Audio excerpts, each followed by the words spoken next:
গত কয়েকদিন তারেক রহমানের বক্তব্য যথেষ্ট পরিমাণ উদ্দীপনামূলক ছিল।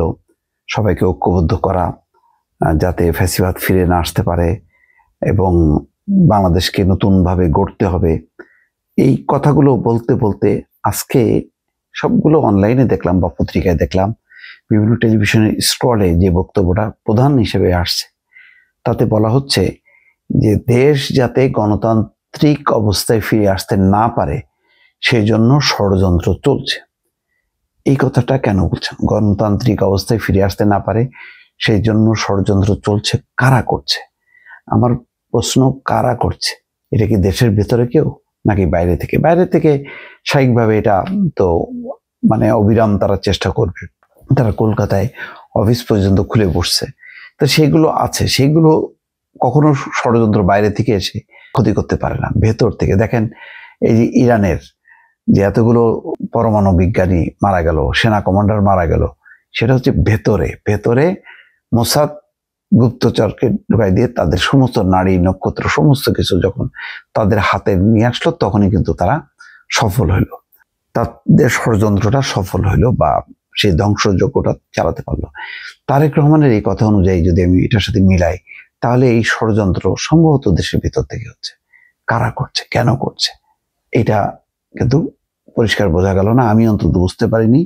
দর্শক, আপনারা যদি বোঝেন তাহলে বলবেন তিনি কতটা উদ্বিগ্ন, যে এই কারণে তিনি বলছেন বিএনপি নেতা কর্মীদের ঐক্যবদ্ধ থেকে এসব ষড়যন্ত্র মোকাবেলা করতে হবে। তিনি বলছেন যে বিএনপি দেশকে এগিয়ে নিয়ে যাওয়ার পরিকল্পনা করছে, কিন্তু সেই পরিকল্পনা যাতে বাস্তবায়িত না হয়, যাতে ভণ্ডুল হয়ে যায়, সেটা করার জন্য ষড়যন্ত্র চলছে। একই সঙ্গে দেশে যাতে গণতান্ত্রিক অবস্থায় ফিরে আসতে না পারে সেজন্য বিভিন্ন জায়গায় ষড়যন্ত্র চলছে। আজকে একটা ঘটনা দেখলাম শরীয়তপুরে, অবাকই লাগলো যে লিফলেট বিতরণ করছিল বিএনপির কর্মীরা, তাদের উপর হামলা চালানো হয়েছে। আমি বললাম তো যে গোপালগঞ্জ, শরীয়তপুর, মাদারীপুর এই অঞ্চলটা কিন্তু একটা মোটামুটি আওয়ামী লীগের অধ্যুষিত একটা স্বাধীন অঞ্চল। কেন শেখ হাসিনা বা আওয়ামী লীগের নেতাকর্মীরা পালায় গেল ভারত, আমি বুঝলাম না। এখানে কিন্তু যথেষ্ট পরিমাণ তারা একটা স্বাধীনতা অর্জন করছে। সেইটার তো দেখা গেল এনসিপির উপর যেভাবে হামলা করলো, তাতে মনে হলো যেন যে তাদের রাজ্যে বিনা অনুমোদনে কেউ ঢুকেছে, সুতরাং তারা এই কারণে হামলা চালালো বা যুদ্ধ ঘোষণা করলো। তো সেই পরিস্থিতি আমরা শরীয়তপুরেও দেখলাম। এখন তারা যথেষ্ট স্ট্রং। এখন আগামী নির্বাচনকে ঘিরে কি তারা নির্বাচন বানচাল করতে চাচ্ছে বা নির্বাচনী প্রক্রিয়ার মধ্যে ঢুকে কোনো ঝামেলা করতে চাচ্ছে, এখনো বিষয়টা পরিষ্কার হয়নি। তিনি নওগাঁ জেলা বিএনপির দ্বিবার্ষিক সম্মেলনে ভার্চুয়ালি যুক্ত হয়ে প্রধান অতিথির বক্তব্যে এই কথাগুলি বলেছেন।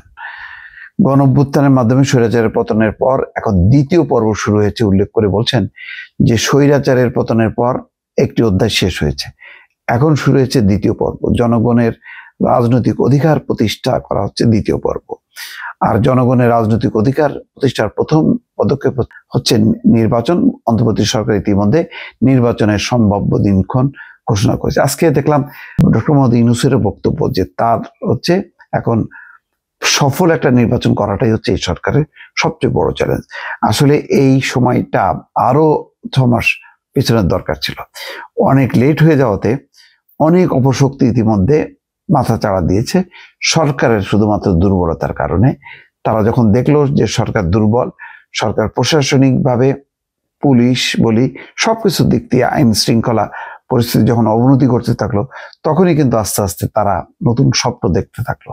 এবং যেহেতু আরো 6 মাস বাকি আছে, সুতরাং এই 6 মাসটাকে শান্তিপূর্ণ রেখে নির্বাচনের দিকে ধাবিত করাটা বড় চ্যালেঞ্জ। হয়তো সেই রকম খারাপ কোনো আলামত দেখছে বলেই তারেক রহমান ষড়যন্ত্রের আভাস পেয়েছেন বা বুঝতে পারছেন বলেই তিনি বিষয়টা সামনে আনলেন এবং নেতাকর্মীদেরকে ঐক্যবদ্ধ থাকার অনুরোধ করেছেন। দর্শক, ভালো থাকবেন।